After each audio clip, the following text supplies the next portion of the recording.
If you suspect your Mazda engine control module is going bad, there are several common symptoms you can watch for that will help you diagnose the issue.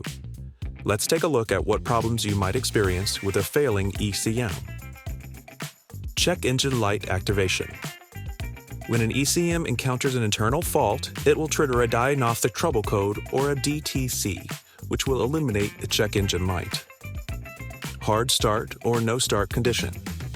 If your engine is hard to crank or just won't start, it could be a blown ECM fuse, wiring damage, or an internal glitch.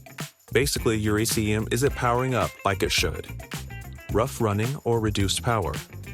If your ECM can't read sensors or control engine parts, you may feel a loss of power, poor acceleration, or even stalling as a result of your ECM sending or receiving intermittent signals. Poor fuel economy.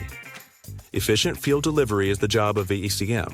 A failing ECM can mess up fuel delivery, causing your car to guzzle gas.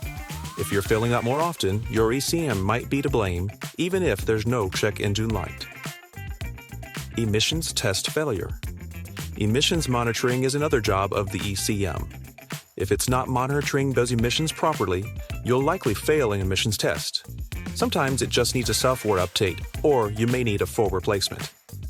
Follow the link in the description below to learn more about diagnosing your Mazda engine control module issues.